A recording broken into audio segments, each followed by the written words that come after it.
I didn't go looking for anything weird. I just wanted something cheap to pass the time. There's a thrift store on Franklin that's been there forever, jammed between a closed-down pharmacy and a bar that only opens when it rains. No one really shops there. It's more like a halfway home for trash that even yard sales wouldn't touch. Old phones, mismatched china, VHS tapes with faded stickers like Jackie Chan movie, and wedding, scrawled in Sharpie. I hadn't owned a VCR in years, but I found one last month on Craigslist for $10. I liked the idea of it. Rewinding, fast-forwarding, hearing that little mechanical thunk when the tape catches. It felt honest, tactile. Streaming just goes. But a VCR, you commit to it, you sit with it, you notice. That afternoon I dug through a plastic bin labeled video. Most of it was junk. Old sitcom reruns, workout routines, taped off TV specials. I was flipping through the clamshells about to give up when I spotted it. No label, no title. Just a plain black VHS cassette in a scuffed clear case. No stickers, no markings. Even the reels inside looked off, darker than normal, like the tape had been exposed to heat or something. I brought it to the front. The clerk behind the counter was this middle-aged guy with Coke bottle glasses and a shirt 2 sizes too big for him. Looked like he'd been sleeping on the inventory. "This from your shelf?" I asked. He peered at the tape, frowned and shrugged. "Doesn't ring a bell, but if it was in the bin, I guess it's for sale. How much?" He scratched his head. $1. "You sure you want that thing though?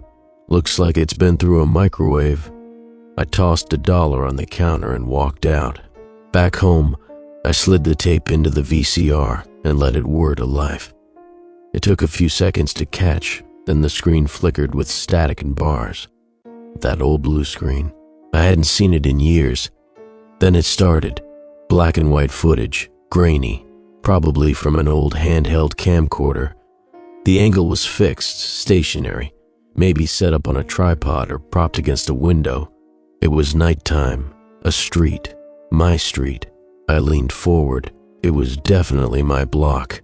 You could tell by the cracked sidewalk 3 houses down, the big leaning oak that tore up the curb, the bent stop sign. But there were no cars, no lights in any of the windows, no motion, just the faint flicker of street lamps and a low hiss from the old tape's audio track. I watched for maybe 10 minutes. Nothing happened. The camera panned slightly left, almost like someone nudged it. Now it faced the house across from mine. Still empty, still lifeless. The windows stared back like flat black eyes. I thought maybe it was a student film, some local art project, but the quality didn't match. This was old. It looked like it had been recorded on first-generation handhelds, the kind with dying batteries and dead pixels. Occasionally, the screen would jitter, and a bar of distortion would roll down like a falling curtain. Eventually, the tape just cut to static. I rewound it halfway, let it play again. Same thing, just empty night streets, no title card, no credits, not even background noise. The silence was absolute. No crickets, no wind, no engine sounds. The kind of silence that makes you realize how used to noise you are. Still, I couldn't stop watching. I sat through the entire thing again. Nothing changed, but I couldn't shake the unease. My block had never looked that still. Even at 2 a.m., there's always something. Headlights, a dog barking, some idiot stumbling out of a rideshare. Here, there was only the camera. I checked the tape for timestamps. There weren't any, just the grain and static. At one point, a light breeze nudged a tree branch into view. That was the most motion I got. When it ended, I ejected the tape and held it in my hand. It felt heavier than a normal VHS, denser, like it had too much packed into it. That night, I left it on the coffee table and went to bed, but I kept thinking about the footage, not the visuals really, just the way it felt. That sort of dead air you only get in an abandoned place. Except it wasn't abandoned, it was my street. The next day, I went outside and looked around. Everything was normal. Kids riding bikes, a couple walking their dog, delivery vans creeping past. It was almost funny how alive the neighborhood looked in the daylight, but something still stuck with me. A quiet itch at the back of my brain. Not fear, not yet, just discomfort.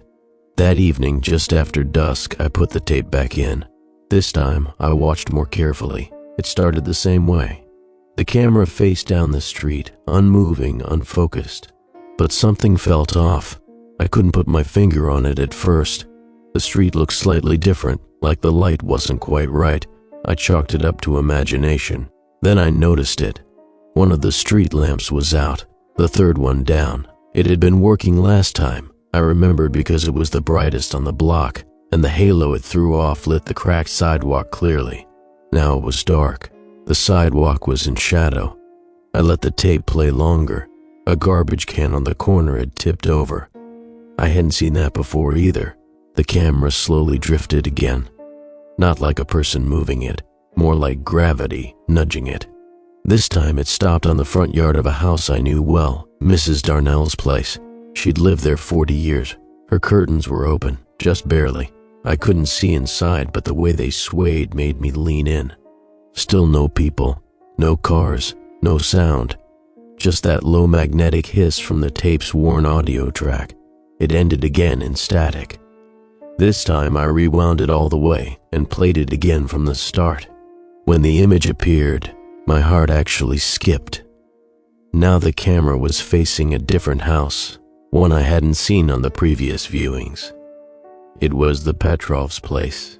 2 doors down, their front door was open, just slightly ajar. They were on vacation. I knew that because I'd picked up their mail for them. They'd left just a week ago off to visit family in Michigan. No one was supposed to be home, but in the tape, their door was cracked open like someone had forgotten to close it. I sat there, unmoving, letting the static wash over me when the tape ended. It felt like the temperature in the room had dropped. My fingers were cold, my legs stiff. I didn't rewind it this time. I just let it eject. I put the tape back in its case and slid it onto the shelf. I didn't want to look at it anymore. I walked to the Petrovs' place, told myself I was just going to check, make sure nothing had happened. The door was locked. No signs of forced entry. The porch light was on a timer, blinking as usual. Everything looked normal. But I couldn't shake what I'd seen. Back home, I sat on the couch and stared at the TV. The VCR blinked with that soft red light, waiting. I didn't press play again, not that night. The next night I gave in. I couldn't help myself. The tape sat on my shelf all day like it was waiting for me.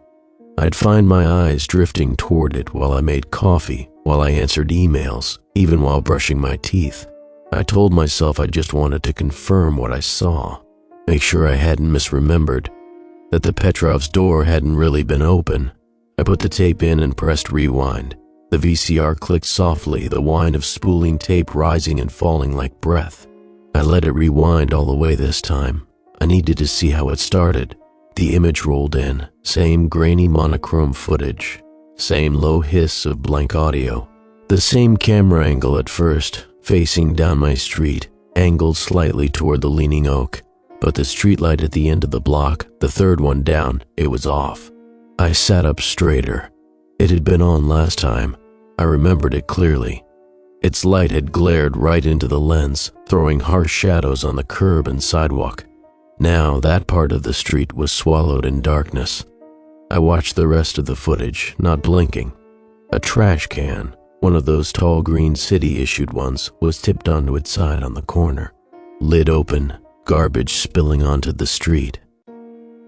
That hadn't been there before. The rest looked familiar, but wrong. It was my block, definitely my block, but it was like watching someone's vague memory of it. The angles were just slightly skewed, the contrast harsher, the shadows deeper. I stared at the Petrovs' house when the camera drifted that way again. The front door was closed now, curtains drawn, porch light off, no sign it had ever been ajar. The footage panned past it like it didn't matter. I rewound the tape again, played it, same footage, same details. But now the garbage can was standing upright, the streetlight still off.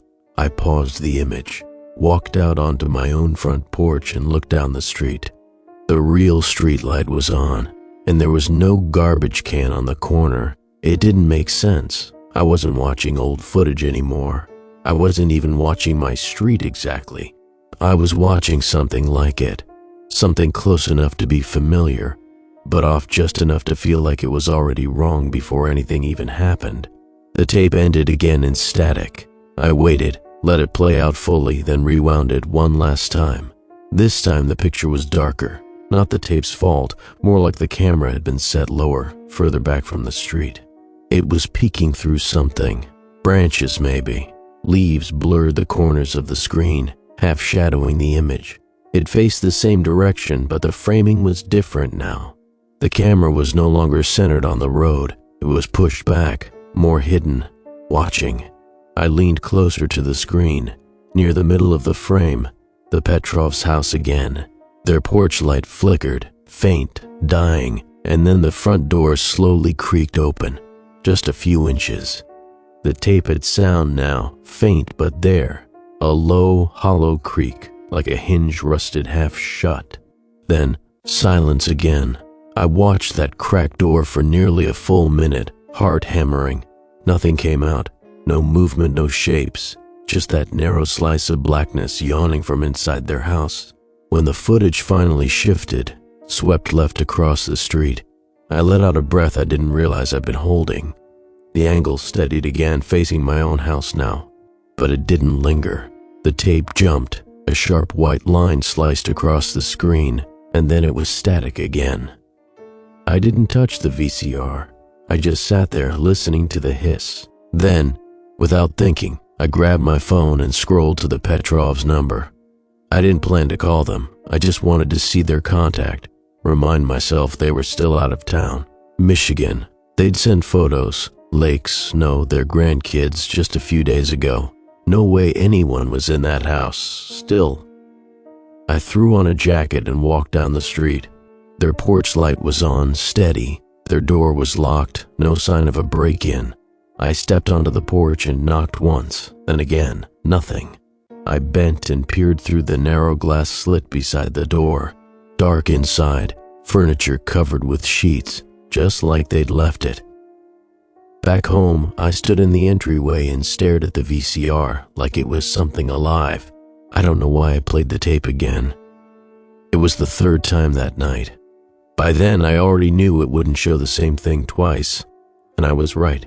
The camera was back at its original position, across the street, viewing my house again, my porch, my mailbox, my second-floor windows. This time, something had changed. I could see my living room light on through the window.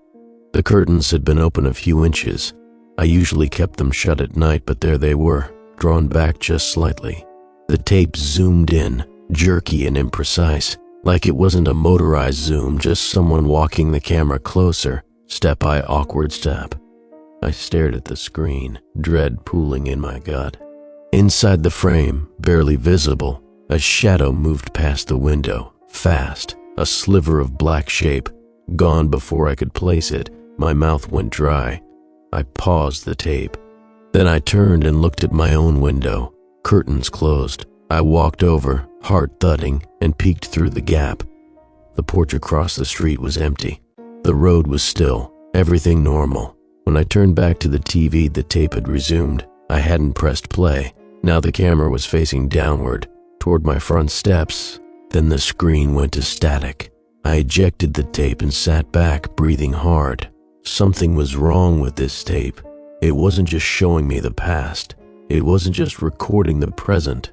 It was watching, adjusting, responding, and every time I played it, it moved a little closer. That night, I put the tape in a drawer and didn't touch it again. But I left the hall light on when I went to bed and locked the door twice. I didn't touch the tape for 2 days after that. I kept telling myself I was done with it, that I didn't need to see what it would show next. But I still left the VCR hooked up, still left the tape right there in the drawer by the TV. And every time I walked past, I felt it. Not just curiosity, something heavier, like unfinished business, like it was waiting for me to look again. On the third night I gave in. I turned the volume low and the lights off like I was preparing for a ritual. I sat on the floor cross-legged, Same position I used as a kid when I used to watch rented monster movies, old Godzilla flicks. But this wasn't nostalgia anymore. It was something colder, tighter. I rewound the tape, watched the reel spin, whir, click. Then I pressed play. The screen lit up in that washed-out black and white. The camera was closer to the sidewalk this time, angled slightly downward, almost level with the pavement, as if it were resting on a windowsill. It was pointed toward the same stretch of street, but now it was too close to the curb. It wasn't from the old tripod angle anymore. It was more intimate, more deliberate, and something was wrong with the trees. I paused the tape and ran to my window. Outside, everything looked normal. The trees on the median were full, bushy, healthy. On the tape, one was snapped near the base. It sagged toward the street, half fallen. I rewound and played again. Same broken tree. The timestamp flashed briefly in the corner now, only for a few seconds. It read 2/16/39. No date, no year, just time. I glanced at the microwave clock, 1:58 a.m. I stared at that tree again on screen, frozen there mid-collapse, branches twisted, bark split open. I sat back down, uneasy.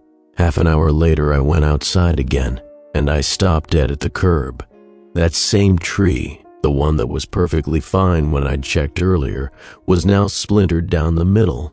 A fresh crack ran through its base, and its entire canopy sagged like a dying arm. I didn't sleep much that night. I tried to tell myself a storm must have hit, that maybe I hadn't noticed the damage before. But there'd been no wind, no rain, nothing. The next day I walked the block taking mental notes. Every porch light, every car, what trash bins were out, what curtains were open. I memorized the details like I was studying for an exam. That night I played the tape again.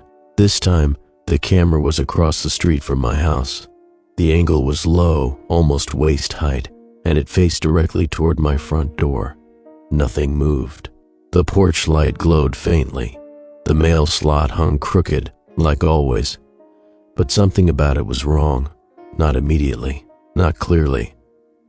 I let the tape run 5 minutes, 10, and then I saw it, a figure, at the end of the street, barely more than a silhouette, tall, thin, distant.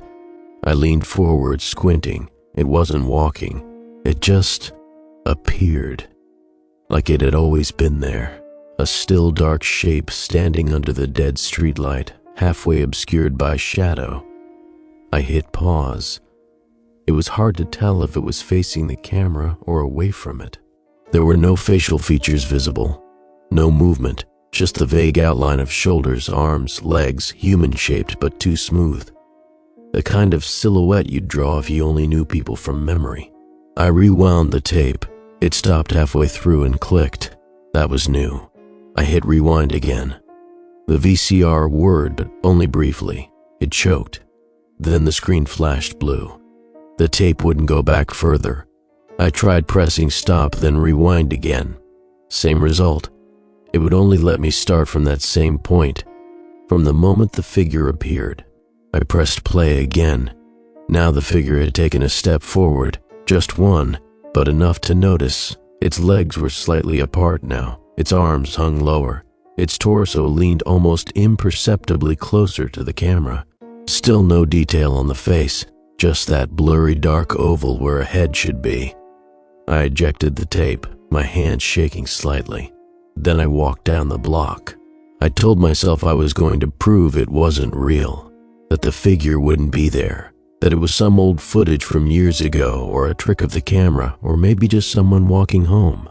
But the street was empty. The broken tree was still there though, split, just like in the tape. No one had cleaned it up. The splinters looked fresh, but no workers had come by. When I got home, I tried recording over the tape. I popped in an old DVD and ran it through the converter I had from a project years ago. I queued up the menu screen of a horror movie, something dumb, loud, and modern. Hit record. The VCR whirred like it was working. But when I hit stop and played it back, it was the same footage as before. The figure, 2 steps closer now. I tried again, this time with a blank tape. I recorded 10 seconds of static and plugged the unmarked tape into the rewinder, thinking maybe it had gotten stuck. When I checked the footage again, it hadn't changed. The figure was still coming. I pressed pause. The screen froze. The timestamp blinked briefly again. 2:38:50. I checked the clock. 2:38 a.m. Exactly. I felt cold all over. The TV screen stared back at me with its grainy image, the figure now clearly on my side of the street. It was halfway between the curb and my mailbox, and there was no rewind. There never was anymore. I sat on the floor for a long time after that, breathing shallow, listening to the low hum of the TV's speakers. The figure didn't move again. The footage ended in static. I unplugged the VCR from the wall, wrapped the tape in an old t-shirt, and shoved it to the back of the closet. But I couldn't stop thinking about it. The next morning, I tried to break the cassette. I opened it with a screwdriver, cracked the plastic, pulled the spools apart. But the tape didn't tear. It didn't stretch. It was thicker than normal magnetic strip. Felt more like thin film, durable and smooth. I cut it with scissors. The blade stopped halfway, like it hit something tough inside. I gave up. At evening, I walked down to the Petrovs' place. Their car was in the driveway. Lights on inside. I knocked. Lisa answered. "Hey," I said, trying not to look frantic. "Did you guys just get back?" She tilted her head. "Yesterday. Long drive. Everything okay?" "Yeah," I said too fast. "Just noticed something on your porch light. Thought maybe someone messed with it while you were gone." She glanced behind her. "Looks fine to me." I nodded, forced a smile, said goodbye. That night, I watched the tape again. I didn't even press rewind. It started right where it left off. The figure was now standing in front of my walkway, still unmoving, still featureless, but closer. Just a few more feet to the camera, maybe 2 houses away now. I turned the volume all the way down and watched until the static returned. Then I shut everything off and sat in the dark, waiting for the sound of footsteps that never came. I didn't play the tape again for a few days, not because I wasn't thinking about it. I was, constantly. I even had a dream about it, though I won't go into detail. You asked me not to mention dreams. Let's just say the tape started to bleed into everything else, even when I tried to ignore it. The thought that kept digging at me was this: it wasn't just recording something. It wasn't memory. It wasn't playback. It was progression. Every time I hit play, things had changed. It never repeated. It never looped. The camera moved. The details changed. And the figure, whatever the hell it was coming closer. I had to stop it. I don't know what I expected to happen when I tried taping over it again, but I gave it a real effort. I dug through my closet and found an old set of RCA cables, hooked up a second VCR, and set up a dub from an old documentary tape I'd used for work years ago. Footage of seagulls nesting on a cliff. I let it run for 40 minutes. Watching the reels spin like that would somehow wear the mystery away. When I played it back, I already knew what I was going to see. The figure was still there. Now it stood at the end of my walkway. My mailbox loomed off to one side in the foreground. The camera hadn't moved, but the perspective had shifted slightly again, as if whoever was holding it had taken a step off the curb and was now standing dead center in the street. The footage was sharper this time, almost clearer. The contrast still fluctuated, but I could make out more details in the shadow. There was no face, just the faint curve of shoulders, the dark outline of legs. The tape wasn't going to be overwritten. I tried destroying it next. I took the tape outside to the shed, pulled it out of the case, and grabbed my box cutter. I tried slicing the tape down the center, sawing through the thin magnetic film, but it didn't split. The edge of the blade snagged like it was catching on threads, and when I tried again, the whole reel slipped out of my hand and coiled across the floor like black ribbon. I stomped on it, ground it into the concrete with my boot heel. Nothing. I picked up a hammer and smashed the cassette itself. The plastic shattered, but the spools remained unbroken. I left it on the floor and walked back inside. The next morning, I found the tape sitting on the coffee table. I don't remember bringing it in. I don't remember touching it after I left the shed. But there it was, fully reassembled. I checked the tape heads inside. No damage.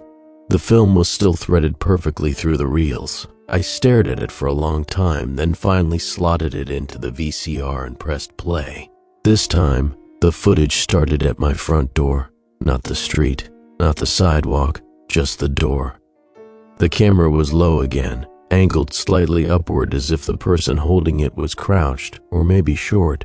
My door was shut, and the porch light cast a faint glow down the steps. The figure wasn't visible, but I didn't trust that. I paused the tape and stepped outside. Everything looked normal, porch light on, nothing out of place. I even walked down to the sidewalk, just in case. A car passed slowly behind me, headlights spilling across the pavement. The world felt real in a way the tape didn't. I came back inside and left the door unlocked just to see if the tape would acknowledge it. I pressed play again. The door in the footage was still closed, but now something was reflected faintly in the window glass. The kind of thing you don't notice unless you're looking for it. A blur of a shoulder, a curve of motion, gone before I could hit pause. I ejected the tape and let it sit. Later that day, I saw the Petrovs walking their dog. I hadn't expected to see them so soon. They were supposed to be gone for another week, but there they were, jogging down the street in tracksuits, the old terrier leading the way like he ran the block. I crossed the street. "Hey," I said, trying not to sound like I'd been obsessing over their house. "You guys get back early?" Lisa Petrova looked up and smiled. "Just yesterday, cut the trip short. Weather up north was miserable." I hesitated. "Everything okay with the house?" Her expression shifted. "Why? No reason. I just thought I saw your front door open the other night. Wasn't sure if someone had been checking in or something." She frowned. "It wasn't. We locked up before we left and nothing was disturbed. Lights were on timers. Why do you ask?" I shrugged. "Just looked that way from my window. Must have been a trick of the light." We made awkward small talk for another minute. Then I walked back across the street. That night, I pressed play again. The footage had changed once more. Now the camera was angled higher, eye level this time, and positioned at the corner of my porch, near the potted plant I never watered. The front door filled the frame. I could see the small crack in the wood grain near the bottom hinge, a cobweb in the upper left corner. No one was visible, no movement, but the sense of someone just outside the frame was overwhelming, like whoever held the camera had stepped just barely out of view before hitting record. The tape ran for 3 minutes before cutting to static. Then, without rewinding, it played again. Same angle, but now the porch light was off and the door was open, only an inch but unmistakably open. There was no timestamp this time, no sound, just the faint static hiss of dead air. I paused the tape and looked toward the door. It was shut. I walked over and twisted the knob just to be sure. Deadbolt engaged, but I didn't remember locking it. I slept with the lights on. The next morning, I bought a motion sensor camera and installed it above the porch. It was Wi-Fi enabled, linked directly to my phone.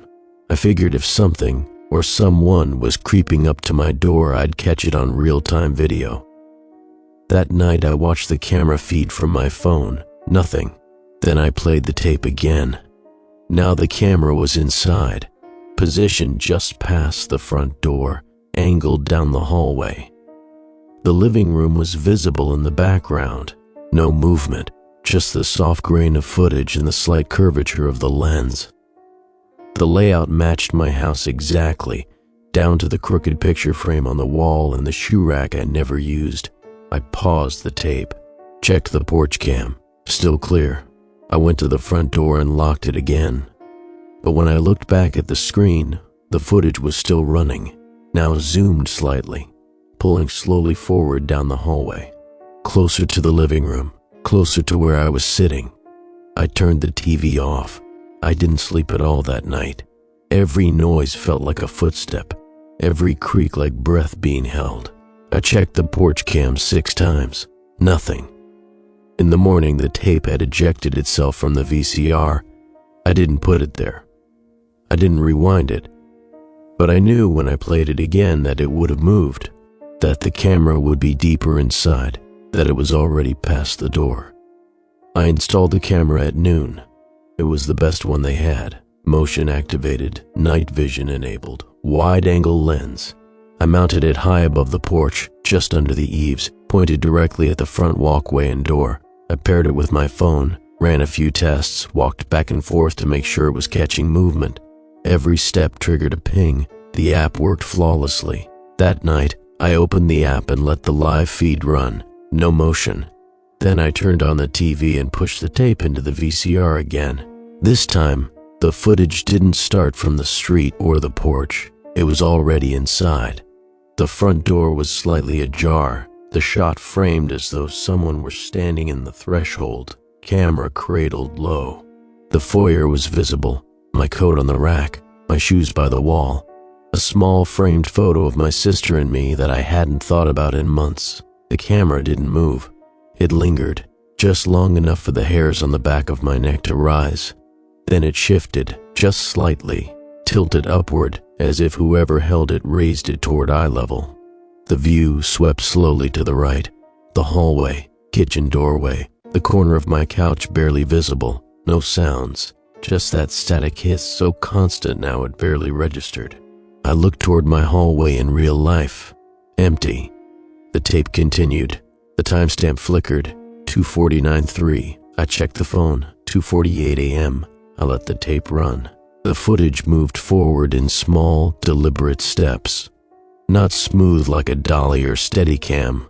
This was handheld. A low dip, then lift with each footstep.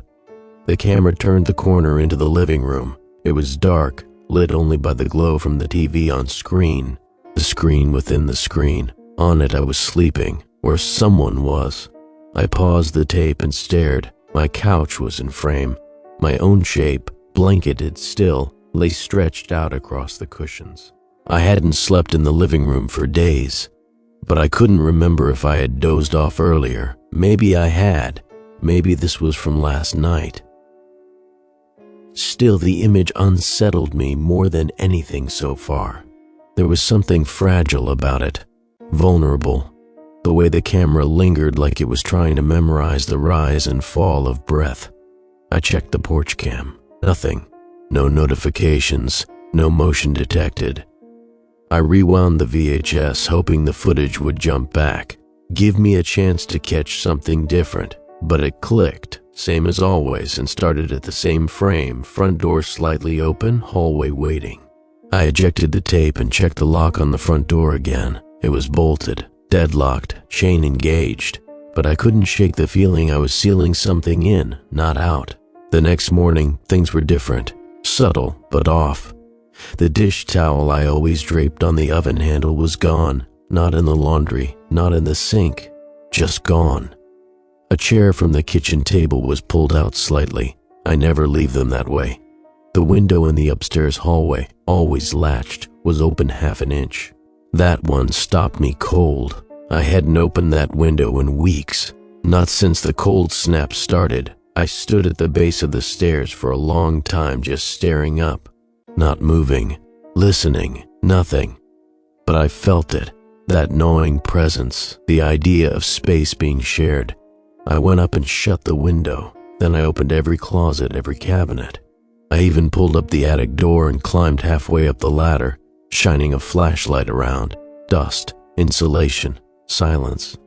Still, I kept my phone close all day, checking the camera feed every hour. Nothing. That night, I hit play again. The footage had changed. Now the camera was in the kitchen, facing the fridge. The room was dark, lit only by the green glow of the microwave clock, 3:14. A quiet scrape echoed faintly, the sound of a chair leg dragging.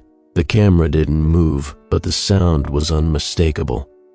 The tape cut abruptly to a new angle, inside the hallway just past the kitchen. The chair was now partially in frame. One of the kitchen chairs moved several feet from the table. I froze. I hadn't touched the chair since breakfast. I paused the tape and ran into the kitchen. The chair was still there, pulled out just enough to match the angle on the screen. I pushed it back in and returned to the TV. But when I resumed the tape, the chair was closer to the camera. The footage had jumped again. New timestamp later.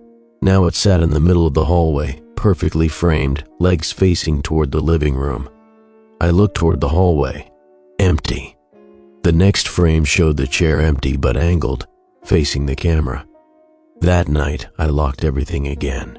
Doors, windows, attic. I pushed a dresser in front of the door just for peace of mind. Then I tried to sleep upstairs but couldn't. At 3:17 a.m. my phone buzzed. Motion detected, front porch. I sat up, heart pounding, and opened the app. The feed buffered. By the time it loaded, the porch was empty. No alerts before or after. I scrubbed through the timeline. Still nothing.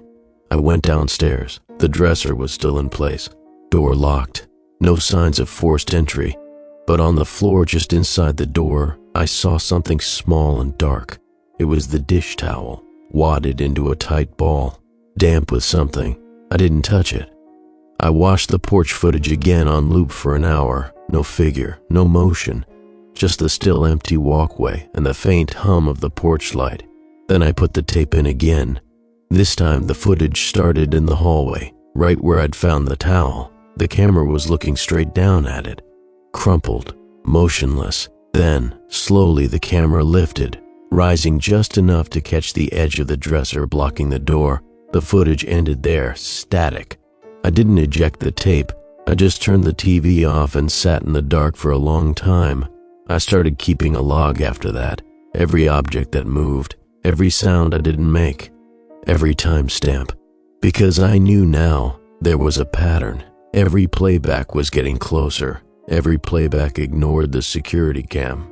Every playback recorded only what it wanted me to see. And none of it could be undone. The tape was still in the VCR when I woke up the next afternoon. I hadn't meant to fall asleep at all. I'd passed out on the couch, TV off, light still on. The dresser was still braced against the door. My phone, dead. No alerts from the porch cam. I had a faint headache from sleeping too long in a bad position. That tight feeling behind the eyes, like the beginning of a sinus migraine. I sat up and saw the VHS cassette just barely sticking out of the VCR slot. It hadn't ejected fully. I pressed it back in, powered on the system, and sat on the floor like I had 100 times before. No rewind this time. It didn't even try. The tape started mid-roll. There was no street view, no approach. It began inside. The frame was crooked at first, angled like the camera had been placed on the floor, but it leveled quickly as the perspective rose to standing height. The front door was behind the lens now. The camera moved forward into the hallway, slow and steady. The timestamp blinked once, then disappeared. The footage had a strange jump to it. Not quite a cut, not quite a pan. More like a skipped second, the way digital video sometimes hiccups. Only, this wasn't digital. The hallway was empty. My shoes were by the wall. The coat rack looked heavier, like something had been hung on it briefly and then taken. A floorboard creaked, muffled by tape hiss. Then the camera turned left, toward the staircase. The jump cut hit again. The perspective was suddenly upstairs at the top landing. My bedroom door was shut. Another cut. The door was open, just a few inches. I felt my stomach turn, slow and deliberate. The camera didn't move for a while. It just stared at the gap in the door. No sound, not even ambient white noise. The hiss had dropped to a dead hum. Then, one slow frame at a time, the camera approached. I found myself leaning back, instinctively, even though the tape had no depth, no threat. But it felt like it did. The door creaked inward as the camera passed through. The room was dark. My bed was in frame now, angled slightly from the doorway, just like real life. I was in it. The covers rose and fell slowly. The camera drifted forward, each movement barely perceptible. The grainy light made my sleeping form into shapes more than a person. The eye had to guess where arms began and ended, where the face rested on the pillow. I paused the footage. My hand shook on the remote. I got up and walked to the bedroom, slowly, even though I already knew I wasn't there. My sheets were crumpled from the night before. No sign of fresh weight, no indent on the pillow, just disarray. Still, I opened the closet door, pulled up the edge of the mattress, checked under the bed. Empty. Back in the living room, I hit play again. The camera was inches from my sleeping face. The mouth was closed, breathing slow. The right hand curled near the jaw. A tiny fleck of drool at the corner of the lips. Me. The timestamp blinked once more, 3:47:2. Then the tape skipped again. Now the frame showed the hallway looking back out from the bedroom. The perspective reversed, as if the cameraman, or whatever it was now leaving the room. As it passed by the cracked bathroom door, I saw something else. The mirror was covered. I didn't do that. I never covered the mirror. I stood and walked down the hallway to the bathroom. The mirror was bare, but for a split second before I flipped on the light, I thought I saw something move in it. Not a figure, not a face, just motion that didn't match mine. Something slower, lingering behind. I turned back to the tape. The screen had gone black. I tried to rewind. Nothing. I tried ejecting. The VCR made a whine, then clicked softly. The tape stayed inside. That night, I didn't sleep in my bed. I didn't even turn the lights off. I laid on the couch and kept the porch camera feed open on my phone. At 3:12 a.m., the feed blinked once. No motion detected. But for a moment, the image froze, then resumed, like someone had disconnected and reconnected the stream. The next morning, I made a decision. I opened the junk drawer and pulled out the roll of masking tape. Then I grabbed a pen and a pad of sticky notes. On each one, I wrote the word checked. I walked room to room, closet, windows, doors, back of the couch, inside kitchen cabinets, under the sink. I placed one sticky note in each location after inspecting it, sealing them lightly with the tape. That night, I checked every note. None had been moved, but one was missing, the one from the back of the hallway closet door. The tape strip was still hanging there. The note was gone. No wind, no airflow, no reason it should have fallen, and the closet had a faint smell to it now. Not foul, not rotting, just wrong. Damp cardboard and copper. I didn't open it again. Instead, I turned the TV back on and hit play. The tape resumed from a new position. The camera was inside the hallway closet. It faced outward. The door was cracked, only a sliver of the hallway visible, a slant of light. My own socked foot passed through the frame. I was walking by. Then the door eased open an inch. It didn't creak, but the view widened just enough to let the camera slip out again, facing the hallway. It paused there. The timestamp was gone again. Then it flickered back. Just numbers. 4:01:58. I turned toward the actual hallway. Empty. But I swear to you, I heard the faintest sound then. Not a footstep, not breathing, a soft rustle. The kind of sound a VHS tape makes when it's still spinning but not playing. The kind of sound a camera makes when someone's trying not to move. I checked into the motel at the edge of town without a reservation and paid cash. The place was half empty. The parking lot quiet, except for a guy sleeping in a rusted-out sedan near the back dumpster. I asked the night clerk if they had something on the second floor and away from the street. He didn't ask why. The room smelled like old smoke and disinfectant. The light above the bathroom mirror buzzed when I flipped the switch. The mattress sagged in the middle. The TV was one of those ancient box models bolted to the dresser with a thick coaxial cable running into the wall. I didn't care. I just wanted one night. Just one stretch of hours where I could breathe and think and not feel the air thicken every time I passed a dark doorway in my own house. I didn't bring much, just a backpack with a change of clothes, some snacks, and the tape. I should have left it, but I didn't trust what it would do if I stayed away. I didn't want to give it space to change without me seeing. I borrowed an old CRT VHS combo unit from the front desk. The clerk didn't even look surprised when I asked. Up in room 215, I set it up on the dresser, sat cross-legged on the floor, and pushed the tape in. No rewind. The tape didn't hesitate. It started playing immediately. The picture was darker now, full of thick horizontal static lines, like it had been recorded in low light. At first I thought it was just another hallway, maybe mine. But as the camera adjusted, I saw the cheap wallpaper, the square overhead fixtures, the thin gray carpet. It was a motel hallway, this motel. I stood up slowly, walked over to the door and looked through the peephole. The real hallway was empty, quiet, dimly lit. I returned to the TV. The camera was centered at the far end of the hallway, near the emergency stairwell. It faced down the full length of the corridor.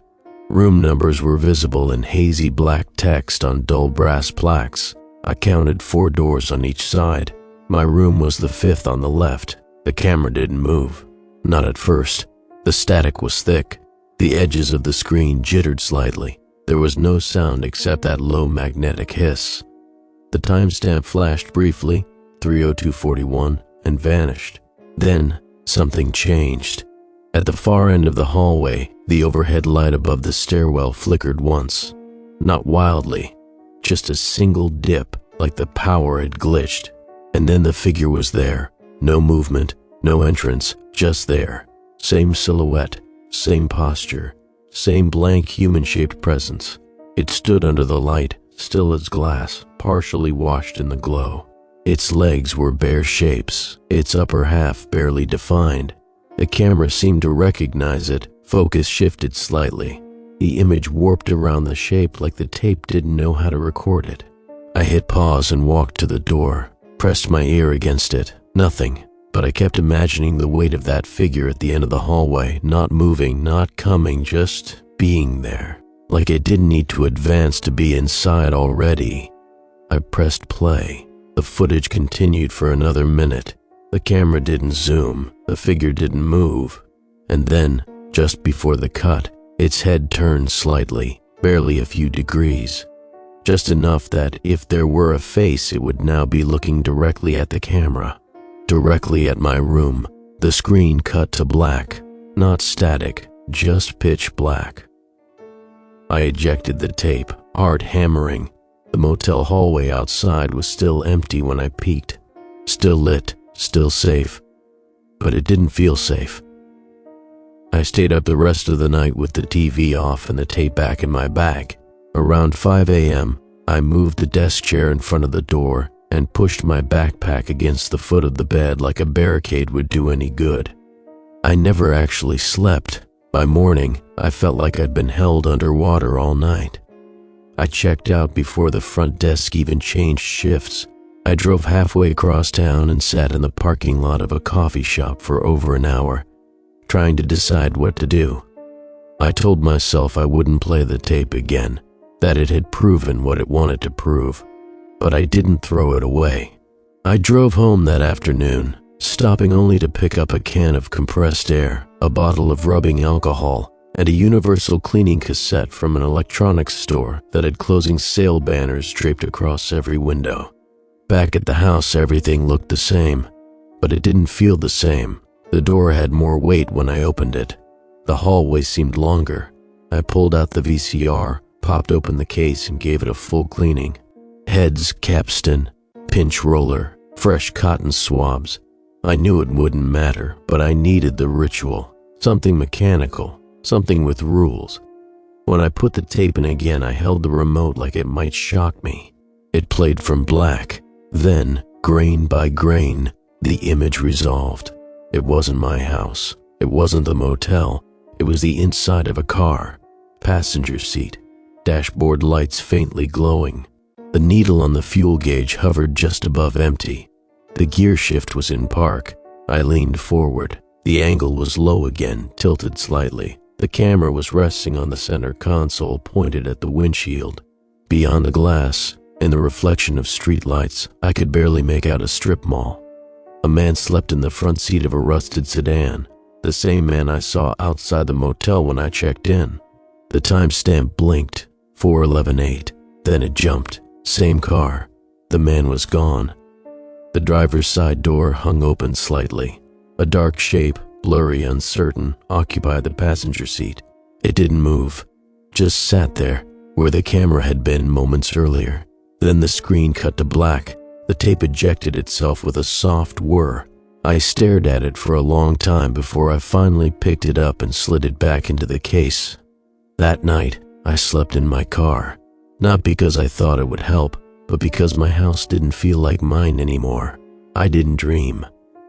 But I kept waking up, thinking I saw movement in the rearview mirror. Just flickers, just shapes.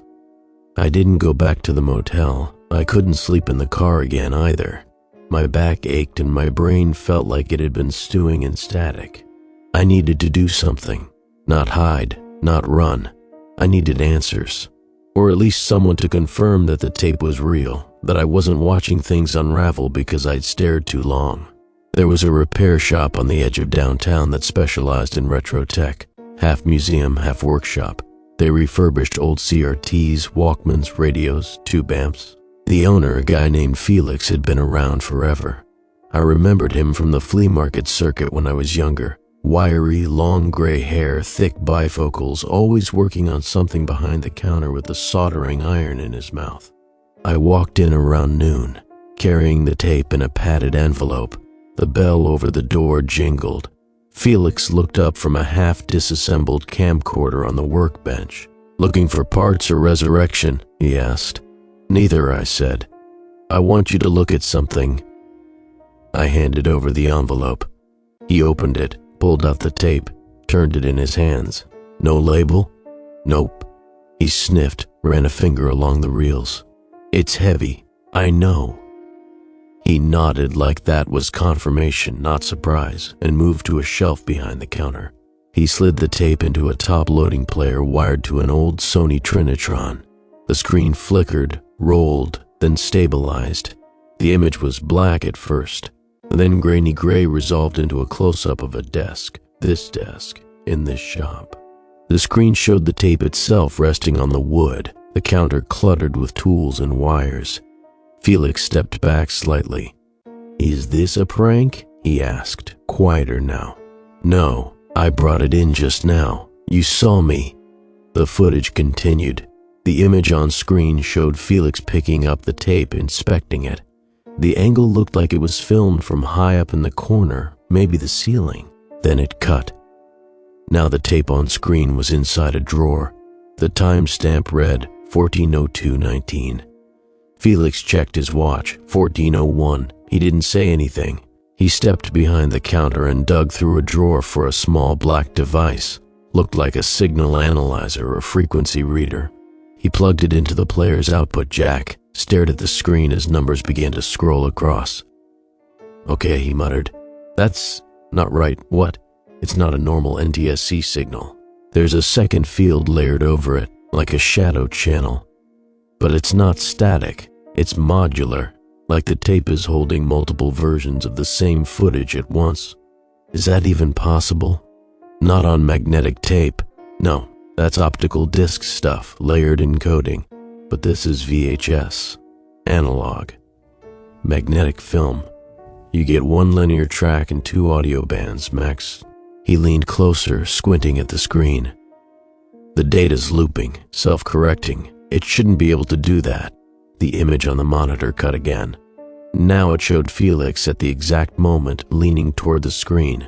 From above, I stepped back instinctively. He froze. "Where's the camera?" he asked. "There isn't one." He stared at me, then turned back to the screen. The footage continued, glitching slightly. He hit eject. Nothing happened. He pressed it again. No response. The VCR made a soft clicking noise and began to play again. "I didn't press play," Felix said. I nodded. "It does that."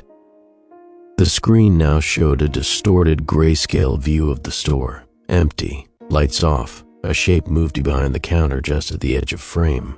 It didn't look like either of us. Felix stepped away from the machine and crossed his arms.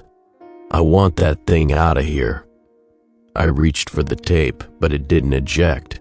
The VCR whined softly. The tape didn't stop. I pressed the power button. Nothing. I pulled the plug. The screen stayed on. I looked at Felix. "You saw that?" He nodded. Take it and go. And I don't want to know where it came from." I pulled the tape from the deck. It was warm to the touch, almost hot. He handed me a static bag without asking. I slid it inside and zipped it up. Back in my car, I just sat there for a while, holding the tape in my lap like it might start humming. The plastic felt heavier than before. I drove home, barely remembering the turns. I left the tape sealed in the static bag on the kitchen counter and turned on every light in the house. I made coffee. I turned on the TV to a news station. I opened the porch camera app and just let it run. Around midnight, I walked into the kitchen. The bag was empty. The tape was in the VCR. I didn't put it there. I don't remember touching it, but there it sat, half inserted, like someone had paused before pushing it the rest of the way. I stood there for a long time. Then I walked over and sat on the floor. I didn't press play. The tape started on its own. The image opened on my living room couch. I was in frame, curled up tense, watching something off screen.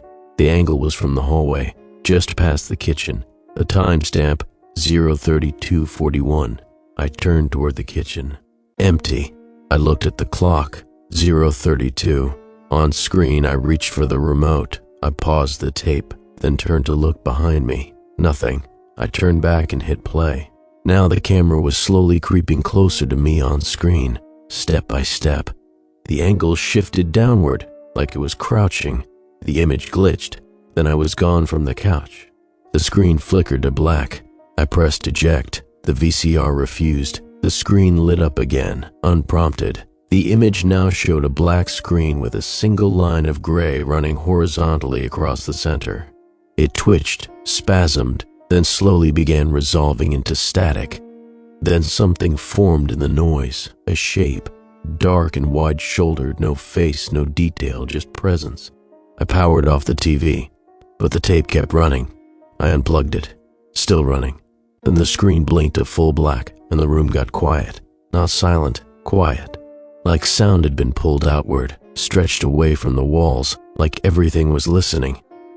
I don't think I left the house at all yesterday. I didn't eat. I drank straight from the tap and forgot to turn the water off after. It ran for hours, I think. The pipes made that groaning sound like the house was tired of waiting. I don't remember sleeping either, but sometime before sunrise I found myself sitting on the floor again, the TV in front of me, the tape already in, my thumb on the remote. No idea how long I'd been like that. There was a cup of coffee beside me, cold, full. I hit play. The screen crackled and for a second I thought it was static, just white noise and tracking lines, but the footage resolved slowly, not all at once, like a Polaroid coming in backwards, from shadow. It was my living room, but not the usual angle. It wasn't the hallway, it wasn't the porch view or the weird upper corner shot like before. This was different. It was from behind the couch, a full shot of my body, hunched forward in front of the TV. I paused. I stared at the screen. The back of my head sat perfectly still in the frame. One shoulder rose slightly, tense. Same clothes, same blanket bunched under one leg, same coffee cup next to my knee. I looked down. The coffee cup sat exactly where the screen showed it, right next to me. Full, cold. I checked the clock on the cable box, 2:11 a.m. I rewound the tape 30 seconds, then let it roll again. The timestamp blinked in the bottom corner. 2:11:3, 2:11:4, 2:11:5. I turned back to the screen. The image showed me turning my head slightly, just a fraction, like I was about to glance behind me, but not yet. Like I was still thinking about it. And at the same time, I was. I turned, slowly, nothing there. But my skin felt tight, like it was shrinking away from something. I looked back at the screen. The figure of me remained frozen in that same semi-turned posture. Then the tape continued. The figure on screen, me, reached for the remote. I froze. I had not done that. But the tape showed my hand lifting, fingers curling around the remote. I dropped the one in my lap. It hit the floor and bounced once. On screen, it never fell. On screen, my hand kept holding it. Then the camera pushed forward, just slightly, just enough. It was like someone behind the couch had leaned in, curious. The frame moved half an inch closer to my head. The new angle now caught the top of my right shoulder. Still no breathing, still no face, but I could feel it, like someone leaning too close to read over your shoulder. That unnatural closeness. I turned the TV off, not the remote. I stood up, walked over, and pressed the power button. The screen went black. The room went silent. But the feeling stayed, the impression of something still watching. I backed into the hallway and turned on every light, kitchen, bathroom, upstairs. Then I walked back to the living room and stood there a while. I didn't sit, I didn't move. I just waited to see if the feeling would follow me. It didn't fade, it settled. I turned the TV back on, not because I wanted to, but because I couldn't stop myself. The tape was still playing. The footage was closer now. The camera had moved forward again. I could now see the crown of my head, the top of my spine, the crease of the couch cushion behind me. I paused. I moved back toward the couch and sat, not on the floor this time, but in my usual spot. I stared forward, unblinking, then hit play. The on-screen version of me stayed perfectly still, but the camera crept forward again, one frame at a time, one breath's length closer. Now it was directly behind me, angled downward. The camera was looking down at me. My scalp, the top edge of my ears, the fabric of the blanket over my lap. I stood up again and walked behind the couch. Nothing. I crouched, ran my fingers along the wall, checked the corner, the outlet, the ceiling trim. No lens, no pinhole, no mount, nothing. The footage showed no camera either, just perfect movement, smooth and watching. I turned back toward the screen. The camera had moved even closer. It was now right above my head. The top third of the frame was just scalp, hair, centered perfectly. The timestamp, 2:19:22. I looked at the clock, 2:19:22. I reached out and paused the footage, then slowly tilted my head back. It was a stupid thing to do. Pointless. But I did it anyway, and I swear for the barest instant, my eyes caught something above me. Not a shadow, not movement, just the suggestion of weight. Like the ceiling had grown heavier in one specific place, just out of my line of sight. The pause screen stared back at me. I backed into the kitchen again and left the lights on. I watched from the doorway. The TV stayed on. I waited 5 minutes, 10. Then I walked back, picked up the remote and pressed play. The camera moved again. Now the top of the screen was empty, just ceiling. The rest of the frame showed my empty couch. The figure of me was gone. The blanket had shifted. The cup was knocked over. The timestamp blinked again, 2:23:10. I looked at the floor. The cup was still upright, still full. I turned back. The tape kept rolling. Now the camera was moving again, panning left, angling slowly across the room as if scanning. The audio remained dead. No breathing, no footsteps. Then the screen froze. The timestamp stopped, 2:24:2. I waited. Nothing. Then for the first time I heard something from the tape. A soft, scratchy breath. Not close, not distant, but behind me. I turned. Nothing. But the TV screen showed something different now. The camera had stopped moving, but a shadow passed through the frame, barely visible. No definition, just a smear in the static, sliding left to right across the back wall behind the couch. Then the screen flickered. The picture was gone. Just black. Not static, not snow, just total absence. I waited for it to come back. It didn't. I pressed eject. Nothing. I pressed stop. Nothing. The screen stayed black, but that blackness had depth to it now. It didn't feel like a blank screen. It felt like something was behind it, just barely not visible. The VCR clicked softly, still running, still holding the tape. I stepped back and sat on the edge of the couch. The lights in the hallway buzzed, then they went out. I spent the next few hours pulling every plug in the house. TV first, then the VCR, then the surge protectors, The router, the porch camera, my phone, the microwave, the coffee maker, every single cord stripped from the wall. I flipped the circuit breakers one by one until every room died. The refrigerator ticked off with a dull sigh. The lights vanished like breath leaving a mouth. The house was silent, no hums, no buzz, no glow. I sat on the couch, the flashlight beside me, sweating in the dark. Still, the TV turned on. There was no sound, just the familiar flicker of screen light spilling over the walls. The old mechanical pop of the VCR echoed like it had teeth. The tray drew the tape in before I could even stand up. The blue screen blinked, then the footage began. There was no static this time, no distortion, no delay. It was just the living room, my living room, clearer than I'd ever seen it. The angle was low now, handheld, shaky, not like the overhead shots from before. This one moved like someone was walking with it, like it was strapped to a chest, rising and falling with every breath. I was sitting on the couch, right there, exactly as I was now. Same blanket, same flashlight, same everything.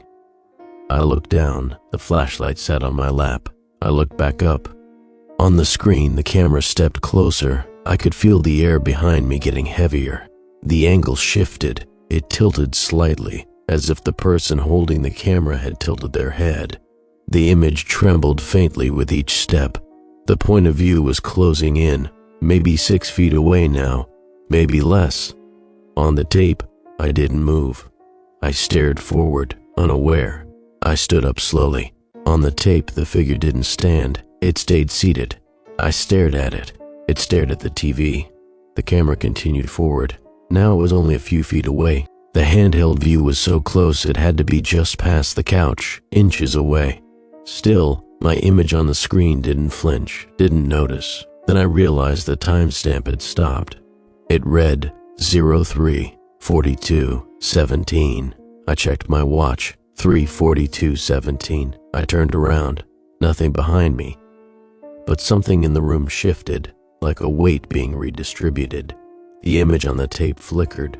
Now the camera was turning, panning slowly to the side, toward the back of my head. I sat back down. I didn't want to. I just did. The screen now showed the top of my shoulder, the back of my neck, the flashlight in my lap. The tape wasn't recording. It was showing me from a place that didn't exist. The camera moved again. I held my breath. The floor behind me creaked.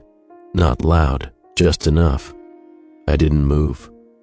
The footage pressed in another step.